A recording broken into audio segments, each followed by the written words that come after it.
नमस्कार, मैं doctor Manini. I am a psychologist and I welcome you to Sainari, आपका safe space जहां हम बातें करते हैं मेंटल हेल्थ की, वुमेन इश्यूज़ की और उन सारी स्ट्रगल्स की जो हमारी ज़िंदगी का हिस्सा हैं। और आज भी हम एक बहुत हॉट बर्निंग टॉपिक आपके सामने लेके आए हैं, डिजिटल डिटॉक्स। हम सभी ये महसूस करते हैं कि फ़ोन हमारी दुनिया बन गए हैं, चाहे वो हम अलार्म क्लॉक की तरह यूज़ करें उन्हें, चाहे हम उन्हें अपनी पर्सनल डायरीज़ की तरह, चाहे हम उन्हें शॉपिंग और एंटरटेनमेंट का साधन बना लें, और चाहे हम उन्हें एक थेरेपिस्ट की तरह।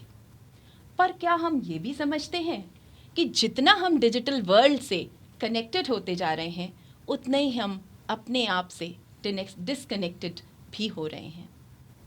तो इसीलिए आज हमने इस एपिसोड में अपने डिस्कशन का टॉपिक रखा है डिजिटल डिटॉक्स।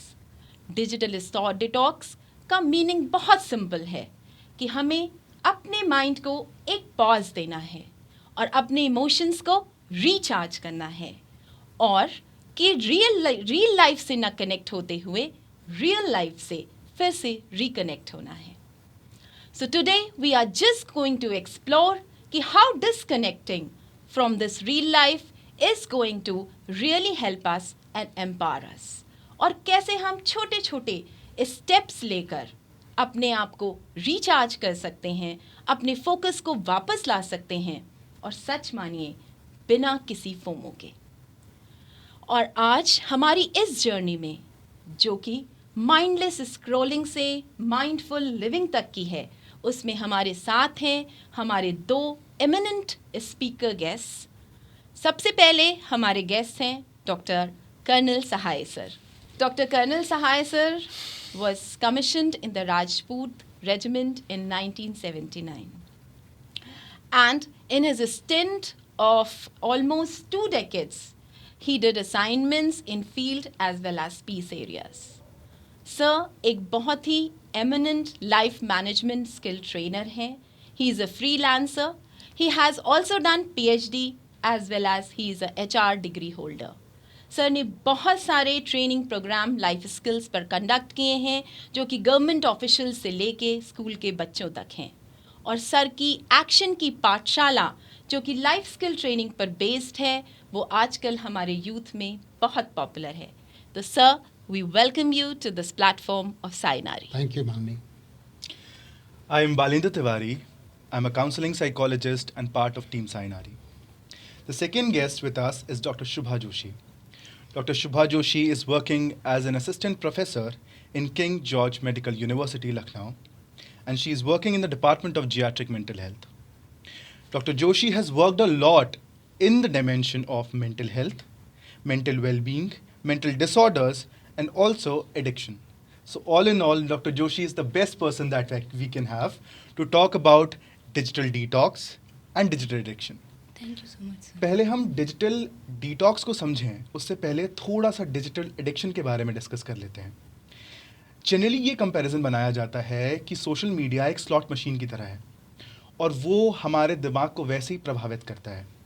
जब हम डूम स्क्रॉलिंग कर रहे होते हैं, कोई नई रील, कोई नई पोस्ट पढ़ रहे होते हैं या देख रहे होते हैं, तो हमारे दिमाग में वही रिवॉर्ड मैकेनिज्म्स और वही डोपामिन सर्किट्स एक्टिवेट होते हैं जो एडिक्शन डेवलपमेंट के लिए रिस्पॉन्सिबल होते हैं। क्या ये मेटाफोर और ये कंपैरिजन सही है या सिर्फ एक मिथ है?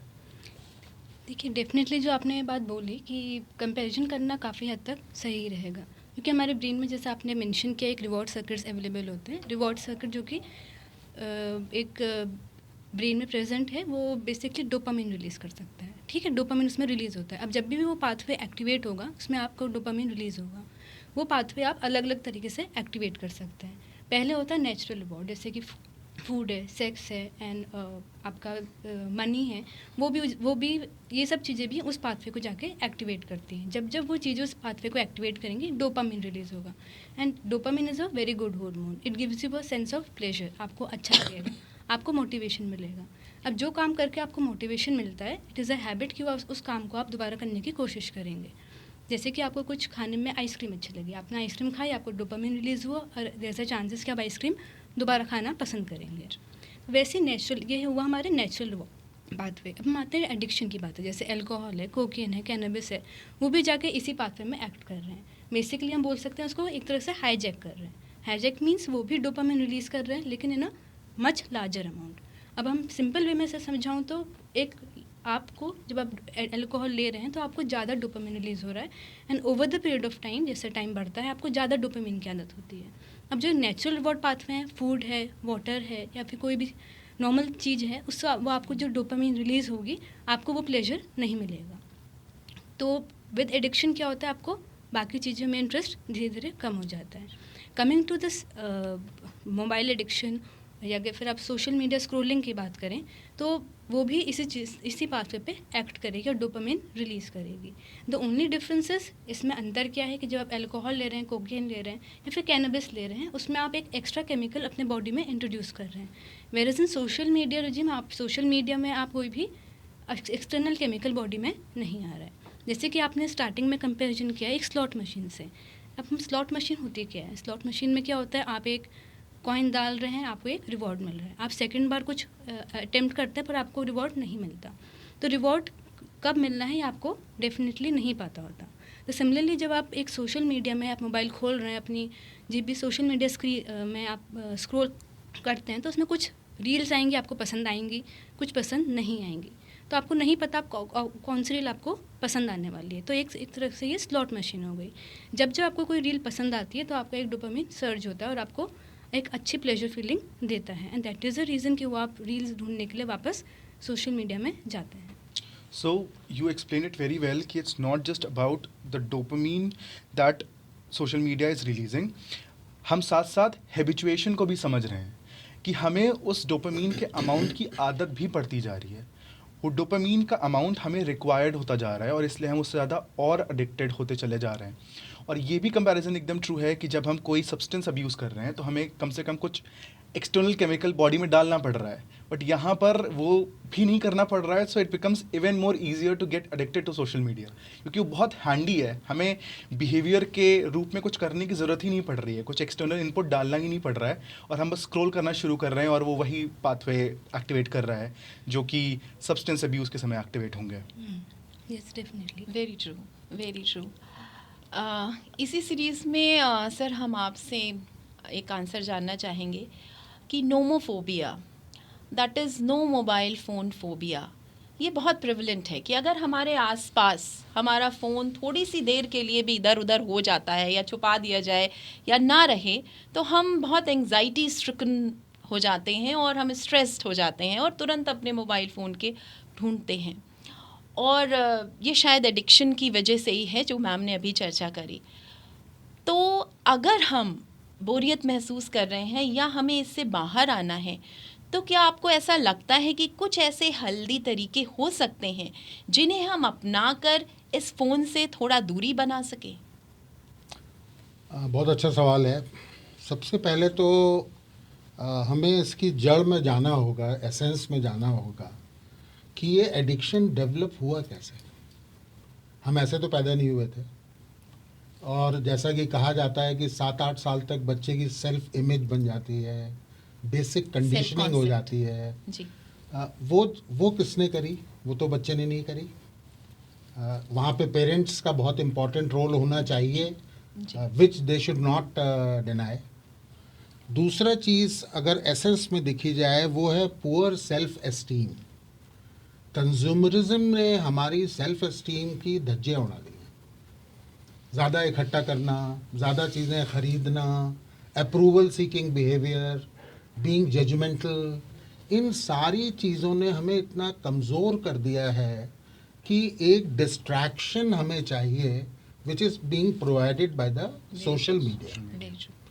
तो अगर हमें कोई भी इस तरह की चीज़ करनी है तो सबको इन्वॉल्व करके चलना पड़ेगा।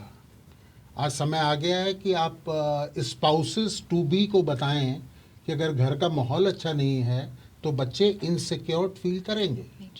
उस इनसिक्योरिटी को दूर करने के लिए वो रियल चीज़ें खा सकते हैं, पी सकते हैं या मोबाइल एडिक्टेड हो सकते हैं।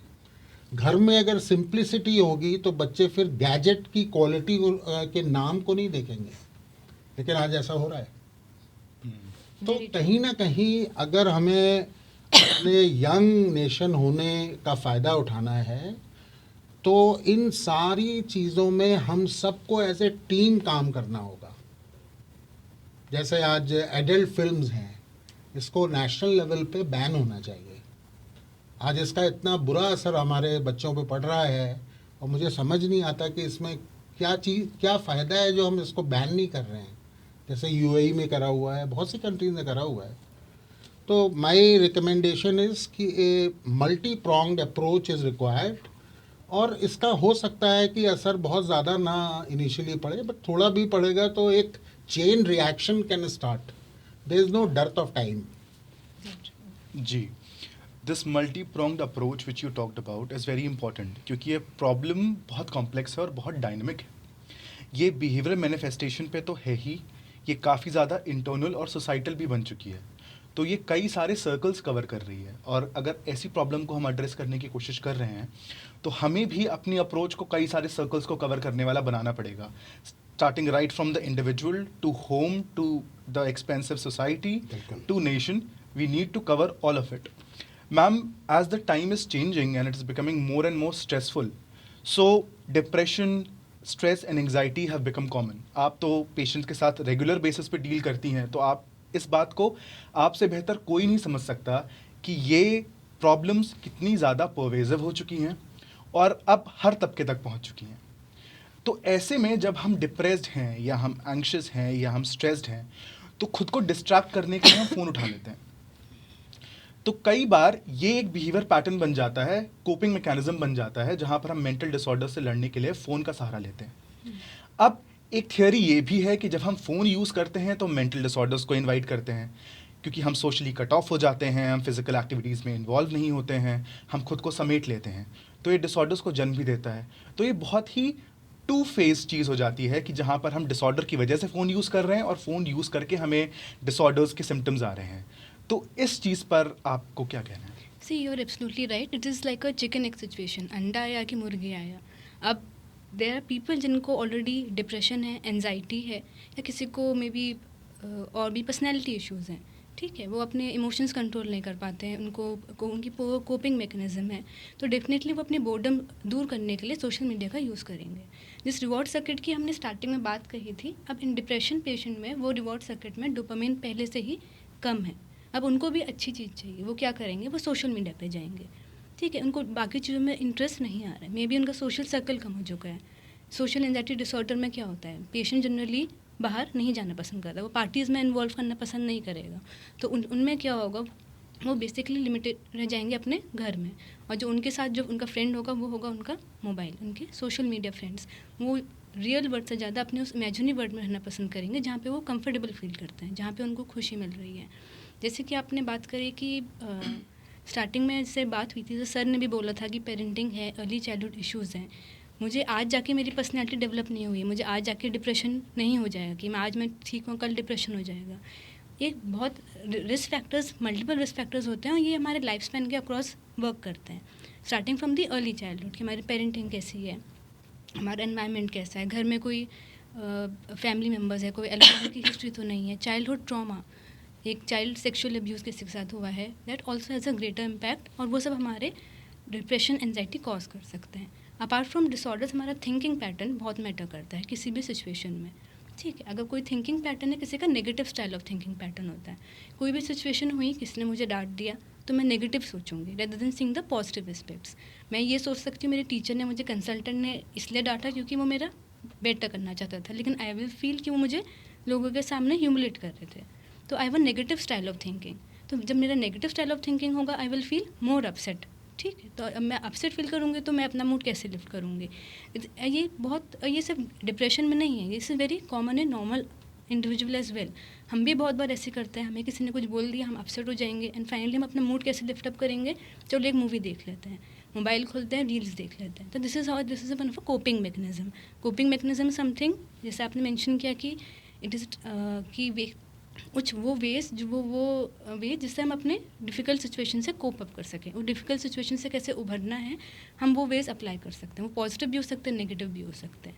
जहाँ तक आपने बात करी कि जो सोशल मीडिया यूज़र्स हैं उनमें डिप्रेशन एंजाइटी कॉमन होता है, तो हाँ डेफिनेटली इट इज़ ट्रू। जैसे आप देखेंगे कि आपने सोशल मीडिया खोला, वहाँ मैंने देखा मेरे फ्रेंड्स, मैं स्कूल डेज़ में वो मेरे साथ पढ़ रहे थे, maybe I was better than them, पर now I see, I am giving my own example, वही सबके साथ होगा। नाउ आई जनरली सी कि वो तो भाई they are enjoying a trip in Australia, they are enjoying a trip in Europe, and I'm see I'm not even visited India, मैं तो मुंबई तक नहीं गई, तो मैं कंपैरिजन करने लग जाऊँगी, maybe I feel upset. तो ये बहुत कॉमन चीज़ है। सिमिलरली एनजाइटी इश्यूज़, अब आप सोशल मीडिया स्क्रॉल कर रहे हैं, तो सोशल मीडिया क्या करता है, आपको हमेशा एक चीज़ है, या तो उस सोशल मीडिया में या तो बहुत लोग, कुछ ऐसे लोग हैं जो बहुत ज़्यादा खुश हैं, या फिर कुछ ऐसे लोग हैं जो बहुत ज़्यादा दुखी हैं। लेकिन रियलिटी में ऐसा नहीं होता है। रियलिटी में हर एक इंसान है जिससे कुछ जो खुश भी है और वो कुछ दुखी भी है, ऐसा कुछ सिनेरियो नहीं होता है। अगर मैं कोविड एरा की बात करूँ, आपको एग्जांपल दूँ, तो अगर कोविड में सेकेंड वेव ऑफ कोविड चल रही थी, उस टाइम पे न्यूज़ वाज कमिंग कि इतने लोग मर रहे हैं, इतने लोग की डेथ हो गई, तो वहीं पर आप सोशल मीडिया आप खोल रहे थे तो वहाँ पे कुछ वीडियोस ऐसी चल रही थी। अब इंटरनेट में ये बहुत स्पेशल पॉइंट है कि वो चीज़ें आपको बहुत ग्लोरीफाइड वे में प्रेजेंट करता है। अब वहाँ पे ये हुआ कि वही डेथ वाले इशू, उन्होंने एक म्यूज़िकल वीडियो दी थी जिसमें आसमान से लोगों की लाशें गिर रही हैं, and the background music was हे भगवान कहाँ है तू। It is one of the music from 3 Idiots, music और अ सॉन्ग फ्रॉम 3 इडियट्स। तो आप एक न्यूज़ सुन रहे हैं और एक वीडियो, उस टाइप की वीडियो देख रहे हैं, तो आपको वो ज़्यादा एनजाइटी प्रोवोकिंग होगी। तो जिस वे में उन चीज़ों को ग्लोरीफाई वे में प्रेजेंट करते हैं, वो ज़्यादा एनजाइटी प्रोवोकिंग होती है और आपको ज़्यादा चांसेस हैं कि आपको डिप्रेशन, एनजाइटी हो जाए। इसके अलावा देखिए, अगर मेंटल डिसऑर्डर इंपॉर्टेंट है, लेकिन फिजिकल डिसऑर्डर, मेंटल डिसऑर्डर आपस में इंटरलिंक्ड है। माइंड बॉडी आपस अलग अलग चीज़ें नहीं हैं, they often interconnected with each other. अगर हम बात करें, मैं इवनिंग में अपना टाइम 5 to 7 फिजिकल वॉक में जा सकती थी, मैं गार्डनिंग एक्टिविटीज़ कर सकती थी, लेकिन मैंने वो 2 घंटे सिर्फ मीडिया में स्क्रोलिंग में बिता दिए। अब होता क्या है कि मैं फिजिकल इनएक्टिविटी से मुझे बहुत सारे मेडिकल डिसऑर्डर्स के लिए भी प्रीडिस्पोज कर रहे हैं। हाइपरटेंशन है, डायबिटीज़ है, ओबेसिटी है, और जिन लोगों को डायबिटीज़, हाइपरटेंशन, ओबेसिटी होती है, इनडायरेक्टली उन लोगों में भी डिप्रेशन काफ़ी कॉमन होता है। साइकेट्रिक डिसऑर्डर्स उन लोगों में भी काफ़ी कॉमन होते हैं। तो इन चीज़ों से आप मेंटल डिसऑर्डर्स ही नहीं, लेकिन फिजिकल कोमॉर्बिडिटीज़ भी आपस में ले लेते हैं। Very true, very true. जी सर, आप कुछ एक चीज़ मैं कहना चाहता था, हमारा जो एजुकेशन सिस्टम है, it requires a major overall, because हमारे देश में what we do is more important than how we do it. और चूँकि हमारे एप्टीट्यूड का या हमारी पसंद का की पढ़ाई हमें नहीं मिलती, दैट ऑल्सो फ्रस्ट्रेट्स अस। जैसे हमारे देश में स्पोर्ट्स खेलना कोई बहुत अच्छा नहीं माना जाता, हमारे देश में एक पेंटर बनना बहुत अच्छा नहीं माना जाता, लेकिन आज साइकोलॉजी में अगर मल्टीपल इंटेलिजेंस को देखा जाए, दिस इज़ समथिंग जिसको लेके आप पैदा हुए हैं, लेकिन हमारे यहाँ किसी की प्रोफाइलिंग नहीं है। कोई हमें ये नहीं बताता कि क्लास 12th के बाद हमारा शरीर का रुझान किस तरफ है, पेरेंट्स की इच्छा बताएगी। अब अगर 80 के IQ का आदमी अगर IIT की तैयारी कर रहा है तो उसका क्या हशर होगा, ये हम सबको पता है। आज कोटा में हम देखते हैं जिस तरह की घटनाएं हो रही हैं, ये सब इसलिए हो रही हैं क्योंकि हमारे एजुकेशन सिस्टम में प्रोफाइलिंग नाम की कोई चीज़ नहीं है। पढ़ाई बहुत सस्ती है, एडमिशन मिल जाता है, और यही वजह है कि आदमी एक एमलेस तरीके से पढ़ाई करता है। He is very vulnerable to depression. Correct. So दो जो सबसे ज़्यादा इंपॉर्टेंट बात आपने कही, वो पहली बात तो ये कि जो लोग एक्चुअली डिप्रेशन और एंग्जाइटी से सफ़र कर रहे हैं, उनके ब्रेन सर्किट्स में डोपामिन ऑलरेडी कम है, इसलिए वो और ज़्यादा ससेप्टेबल हो जाते हैं डिजिटल एडिक्शन के लिए। और दूसरी बात ये कि जो नॉर्मल लोग हैं, जो अभी तक पैथोलॉजी में नहीं गए हैं, वो लोग भी जिस तरफ उनका इंक्लिनेशन है, social media acts as an amplifier और उनको और ससेप्टेबल बना देता है। अगर उनकी लाइफ में थोड़ी सी भी सैडनेस है तो और सैडनेस दिखा के सोशल मीडिया उनको डिप्रेशन के लिए और ससेप्टेबल बना देता है। Very true. रियल लाइफ हमारे ऊपर शायद इतनी हावी हो गई है कि हम रियल लाइफ से डिस्कनेक्टेड हो गए हैं, और यही हमारी बेचैनी का कारण शायद बन गया है। तो सर, मैं आपसे ये जानना चाहूँगी कि अगर हम माइंडफुलनेस की बात करें कि लिविंग इन द मोमेंट, कि हम जो कर रहे हैं उसी से जुड़े, और ये कुछ एक बहुत अच्छी स्किल है जो शायद हमें डिजिटल डिटॉक्सिफिकेशन की तरफ ले जा सकती है। तो कुछ आप हमें ऐसे तरीके बताएं जिससे आजकल के बच्चों को, अडल्ट्स को हम डिटॉक्सिफिकेशन की तरफ ले जा सकें और माइंडफुल लिविंग सिखा सकें। ये जो वर्ड माइंडफुल है, ये बड़ा इंटरेस्टिंग वर्ड है। जी सर। इस तक पहुंचा कैसे जाए? माइंडफुलनेस तक पहुंचने का सिर्फ एक रास्ता है प्रेजेंट मोमेंट में आने का, दैट इज वेल बीइंग। जब आप आनंद में होते हैं तो वर्तमान में होते हैं। तो जब जब आप कोई ऐसी एक्टिविटी करें, आप खेलने चले जाइए, वॉकिंग चले जाइए, म्यूज़िक सुन लीजिए अगर आपको शौक़ है, तो इसमें कोई अपना एफर्ट नहीं है। एक ऐसा मीडियम ढूंढना है जो हमें माइंडफुलनेस की तरफ ले जाए। और शायद इसमें और पेरेंट्स को भी इन्वॉल्व इसमें होना उनको, पड़ेगा इसलिए अब जैसे बच्चों के अब साथ। एग्जाम्पल जैसे बुक रीडिंग है। जी। बुक रीडिंग पहले माँ बाप स्टोरी सुनाया करते थे या बच्चे भी पढ़ते थे, वो तभी बच्चे वही करेंगे जो वो देखेंगे। जी। हमारे they don't listen, they only observe. Very true. तो वो जो हैबिट्स पड़ जाती हैं, इसीलिए कहा गया है जैसे कि अपना रूम तैयार करना सुबह पहला काम होना चाहिए। तो माइंडफुलनेस के लिए एक्टिविटीज़ चाहिए। सिर्फ कह देने से या किसी यौगिक क्रिया को करके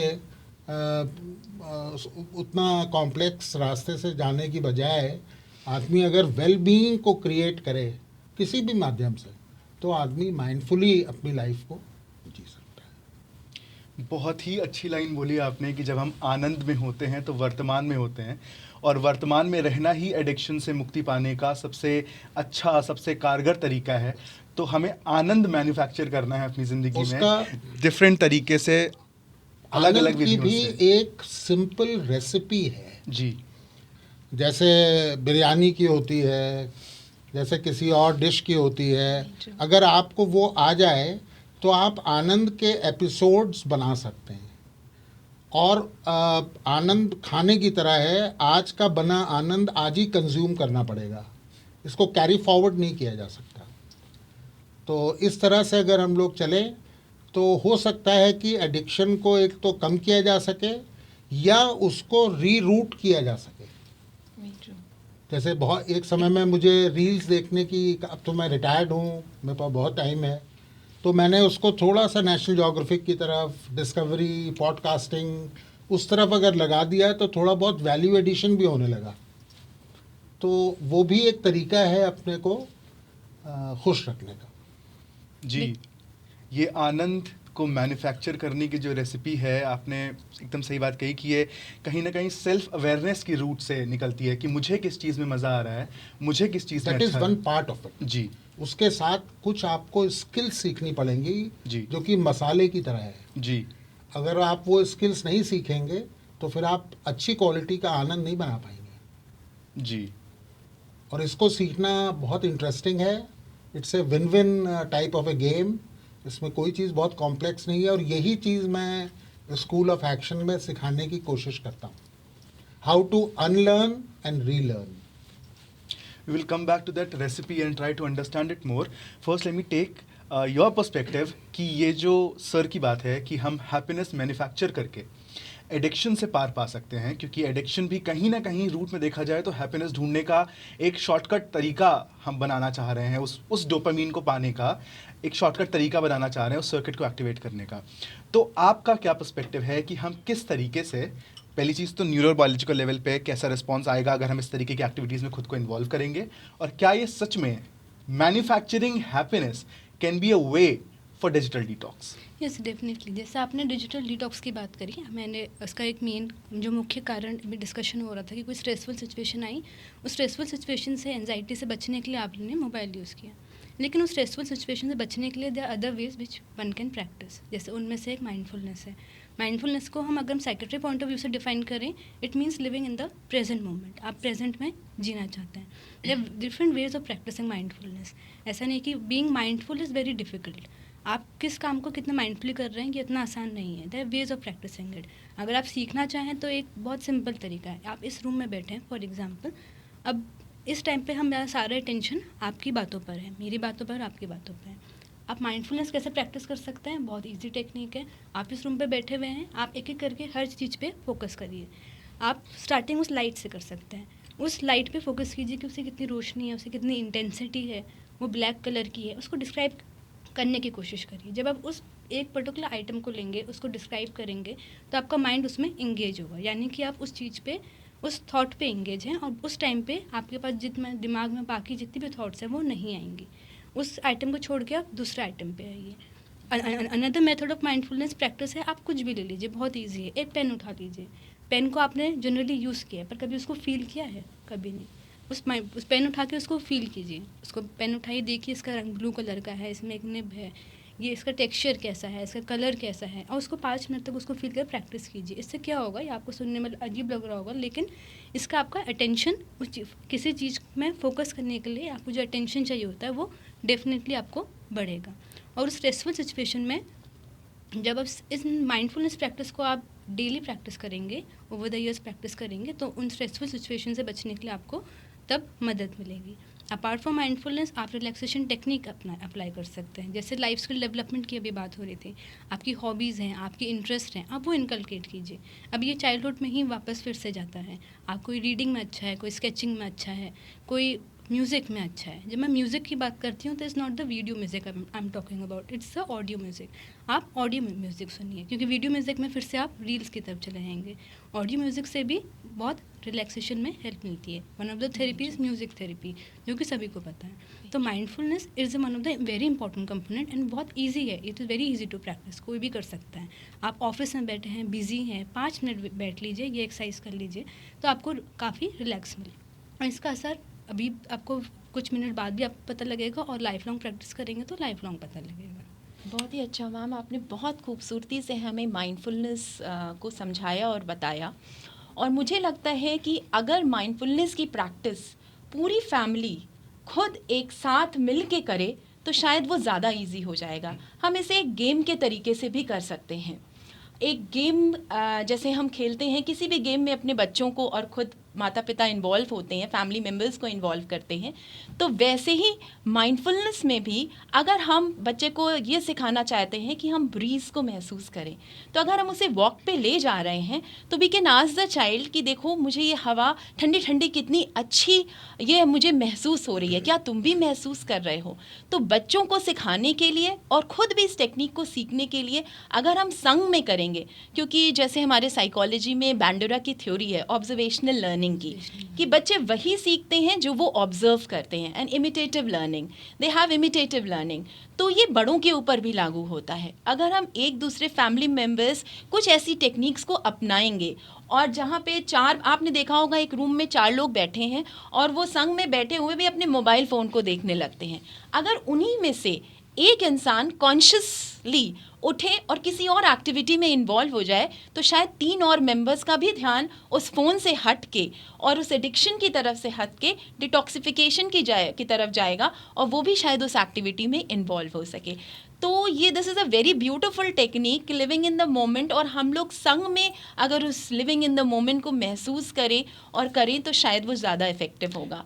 इंडिविजुअल लेवल पे भी हमने बहुत इंटरेस्टिंग बात करी, और हमने फिर से साइकोलॉजी से एक कॉन्सेप्ट बोरो किया ग्राउंडिंग वाली एक्सरसाइज का, कि 5 things that you can see, 4 things that you can hear, 3 things that you can feel.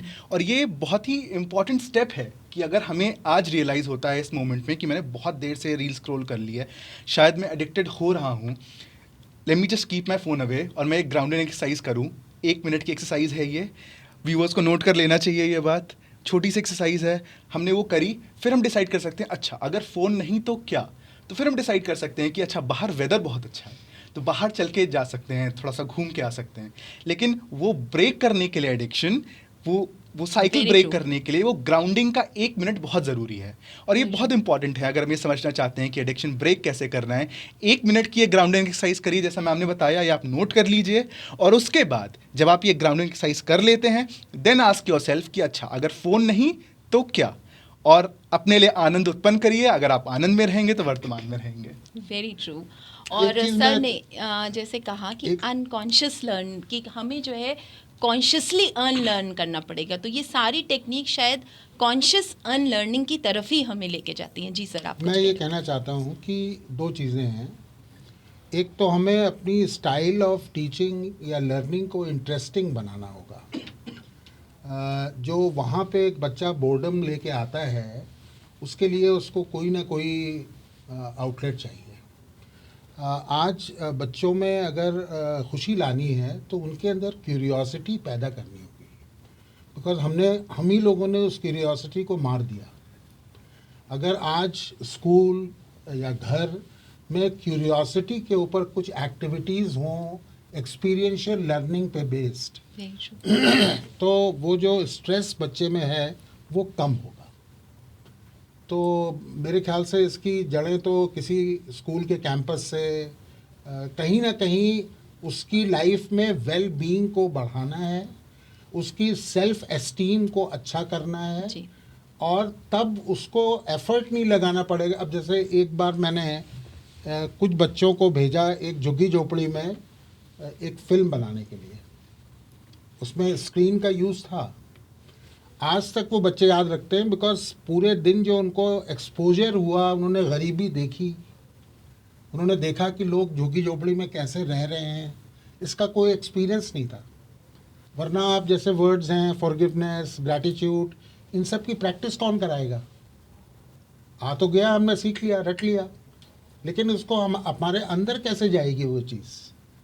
तो ये चीज़ें जब प्रैक्टिकल तरीके से हम सबको रिस्पॉन्सिबिलिटी लेनी पड़ेगी, बिकॉज ये बच्चा जो है ये तो हमारा ही बच्चा है और अगले इतने सालों तक इस देश में रहेगा। तो ही is a very valuable asset of the country. Very true sir. ये जो आपने क्यूरियोसिटी की बात करी, यहीं से शायद अगर क्यूरियस हम बच्चों को बनाएंगे तो क्रिएटिविटी भी जन्म लेगी और शायद हम और क्रिएटिव तरीके भी निकाल सकें डिजिटल डिटॉक्सिफिकेशन के। लेकिन यहाँ पे एक बात और बहुत इम्पॉर्टेंट सामने आती है कि मानिए जैसे हम अपनी बॉडी को फिज़िकली डिटॉक्स करते हैं, ठीक है, कुछ जूसेस, कुछ फास्टिंग के थ्रू, वैसे ही हमने अपने माइंड को भी एक हफ्ते तक डिटॉक्स किया। लेकिन वापस जब हम सोशल मीडिया पे हुक किया या हमने अपने फ़ोन को फिर से उसी तरह यूज़ करना शुरू किया, तो हमारा फिर से वही हाल ना हो जाए जो पहले एडिक्टेड थे। तो क्या हम इस पे भी कुछ फोकस वो होता नहीं। अगर किसी एक्टिविटी से आपको आनंद मिलने लगता है, अब जैसे इटाना स्टेडियम में लोग टीवी छोड़ के आते हैं मैच देखने के लिए, वो are genuinely interested in cricket. तो ऐसा नहीं है, अगर आपको कोई बेटर चीज़ अवेलेबल है, एश्योर्ड है आपको, तो आप उधर जाएंगे। इसमें ज़बरदस्ती करने से ये नहीं छूटेगा। You have to provide an alternate choice कि भाई यहाँ मत करो, वहाँ पे that is available and let the child select. Right. तो Very important. Goal oriented living, structured living, ये प्रूवन है कि इसी से आनंद पैदा होता है। अगर स्ट्रक्चर ही नहीं होगा तो आनंद पैदा होगा कहाँ से? करेक्ट।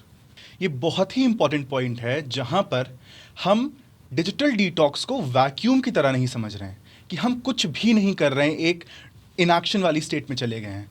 हम इस तरीके से इसको समझना चाहते हैं कि we want to replace addiction with something productive.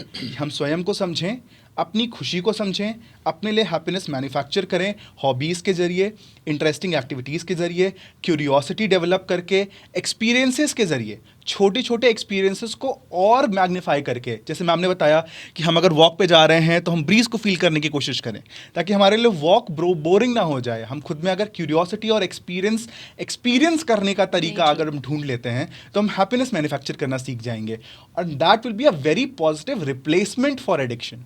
तब डिटॉक्स हमारे लिए ऐसा नहीं बनेगा कि 3 हफ्ते हम वैक्यूम में रहे और जैसे ही वैक्यूम चेंबर का गेट खोला वापस से इट रश्ड इन और वापस से वो वैक्यूम ब्रेक हो गया और हम वापस से उसी चीज़ में वापस से समेट गए जैसे हम पहले समेटे हुए थे। Very true. इनफैक्ट ओशो ने एक बड़ी अच्छी लाइन कही, जी सर। Live dangerously. हम लोगों को अपने बच्चों को कंट्रोल डेंजर में रखना चाहिए। Very true. चाहे वो लंबी साइकिलिंग है, लंबी वॉक है, they must challenge themselves, very true. Then only they will get a sense of achievement. उस तरह से अगर उनको इम्पोर्टेंस दी जाए तो वो ज़्यादा अच्छा है बनिस्बत उनको कोई महंगी चीज़ खरीद के दे दी जाए और उनको उन लोगों के एक्सपोजर में रखा जाए जिनको उतनी रिसोर्सेज नहीं मिले हैं, Very true. जो गरीबी में रह रहे हैं, डिप्रेवेशन में रह रहे हैं.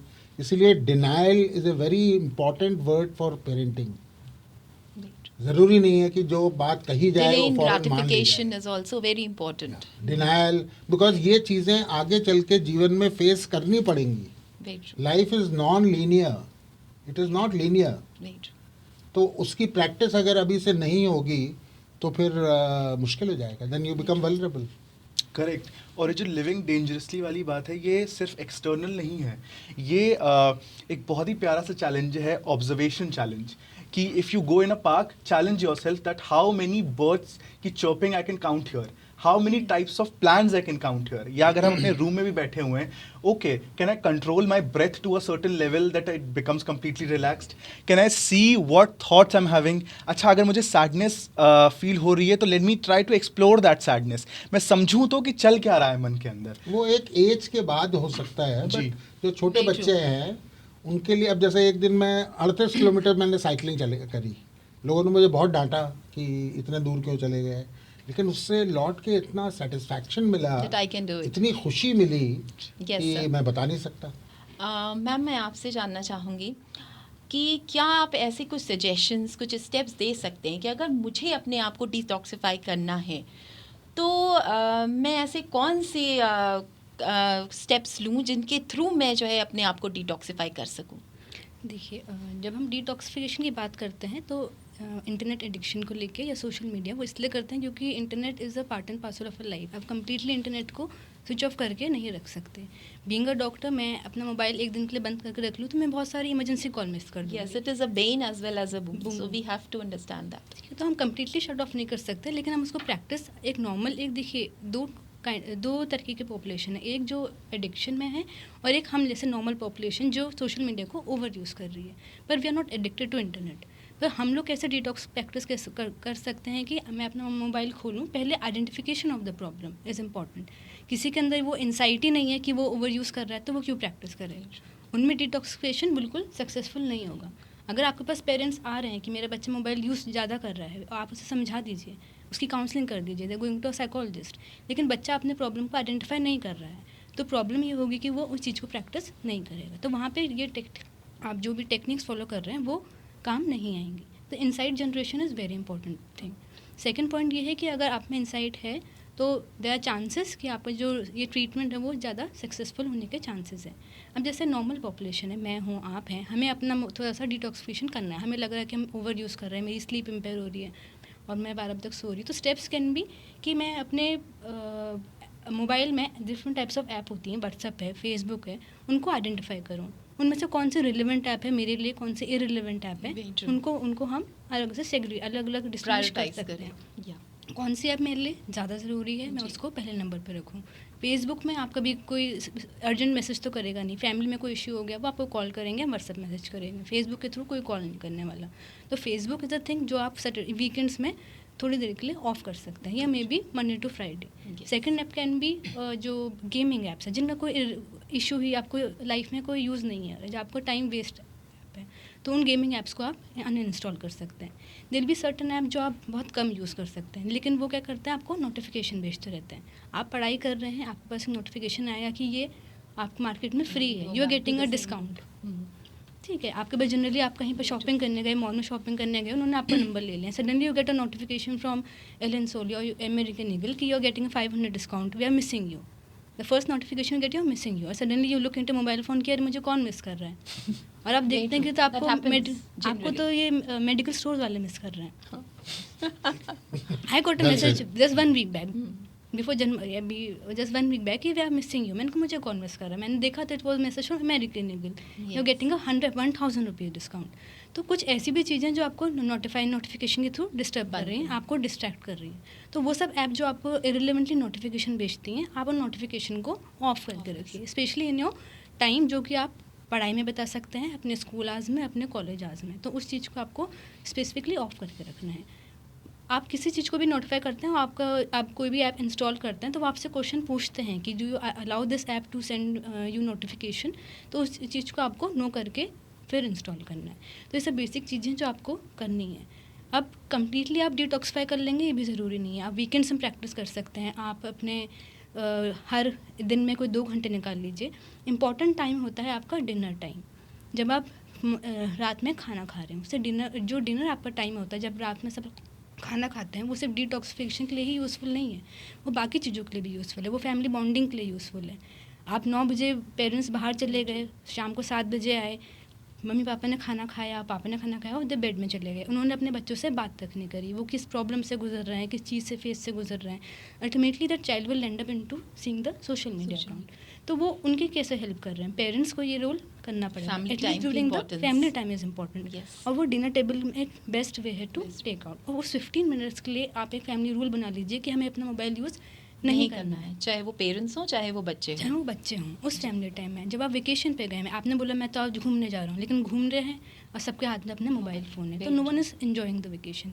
तो कुछ बेसिक रूल्स हैं कि वेकेशन पे आप बोल के आए कि मैं काम नहीं करूँगी, तो आपको पता है कोई इंपॉर्टेंट मैसेज आपके पास नहीं आना है, तो उस पीरियड में आप अपना मोबाइल को स्विच ऑफ कर सकते, मोबाइल को स्विच ऑफ नहीं कर सकते, वो अनइम्पॉर्टेंट ऐप्स को डी इंस्टॉल कर लीजिए, नोटिफिकेशन ऑफ कर दीजिए। तो इस वे में आप उसको प्रैक्टिस कर सकते हैं। अगर आपको बहुत ज़्यादा एंजाइटी इश्यूज़ हो रहे हैं कि मुझे देखना ही देखना है, तो जैसे पहले डिस्कस हो चुका है कि रिलैक्सेशन टेक्निक प्रैक्टिस कीजिए, गार्डनिंग कीजिए, नेचर वॉक ले लीजिए, हॉबीज़ इनकलकेट कीजिए। और नहीं तो उस पर टाइम काम लिमिट भी कीजिए। कर सकते हैं, क्योंकि Yes, बच्चे definitely. गेमिंग एडिक्शन से बाहर नहीं आ सकते, तो पेरेंट्स को थोड़ा स्ट्रिक्टली शायद उनको टाइम लिमिट करना पड़ेगा, या वीकेंड्स पे ही आप कर सकते हो। You can log in and log out only on weekends, we can do this also. Definitely you can keep weekend. और इसमें इंपॉर्टेंट ये है कि अगर बच्चा आपकी बात मान रहा है तो give them some kind of reward, give them the appreciation for it. अगर आप उन चीज़ों के लिए बच्चों को अप्रिशिएट नहीं करेंगे तो बच्चा वो चीज़ फॉलो नहीं करेगा। रीइंफोर्समेंट अल्टीमेटली वही रिवॉर्ड पाथ है। अगर हम आपको कुछ दे रहे हैं, अगर बच्चों को बच्चे ने आपकी बात सुनी, आपने उनको प्रेस किया, तो हो सकता है उससे अच्छा लगे और वो सोचे कि चलो यार मैं दोबारा मम्मी को खुश करता हूँ। पर अगर आप उसे अप्रिशिएट नहीं करेंगे तो उससे डोपामाइन अगेन लूप एक्टिवेट हो जाएगा। तो अगेन वो चीज़ है कि वो बच्चा प्रैक्टिस नहीं करेगा। तो पेरेंटिंग स्टाइल में बहुत ज़रूरी है, आपको बच्चे को अप्रिशिएट करना है इन अ पॉजिटिव वे। ठीक है, तो आप हमेशा बच्चे के लिए आपको नेगेटिव में ही देखना है, ऐसा नहीं है। बच्चा छोटी छोटी चीज़ भी करता है तो आप उसको अप्रिशिएट करेंगे तो वो बिहेवियर इनकलकेट होगा। जी सर, आपने एक टर्म मेंशन किया, लिविंग डेंजरसली। तो ये चीज़ हम कैसे समझें और इसको प्रैक्टिस कैसे करें? एक शेर है बड़ा अच्छा, धूप में निकलो घटाओं में नहा के देखो, धूप में निकलो घटाओं में नहा के देखो, जिंदगी क्या है किताबों को हटा के देखो। ब्यूटीफुल। जब आप डेंजरसली, मैं ये नहीं कह रहा हूँ कि आप बहुत बड़ा कोई ख़तरा लें, कंट्रोल्ड डेंजरस एनवायरनमेंट। जी। जैसे फॉर एग्जांपल जैसे स्विमिंग है, स्विमिंग एक एसेंशियल स्किल है। जी। इसी तरह से सही उम्र आने पे driving is an essential skill.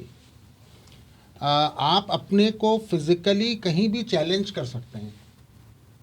आप ये कह सकते हैं कि आज मैं 1.5 किलोमीटर वॉक करूँगा।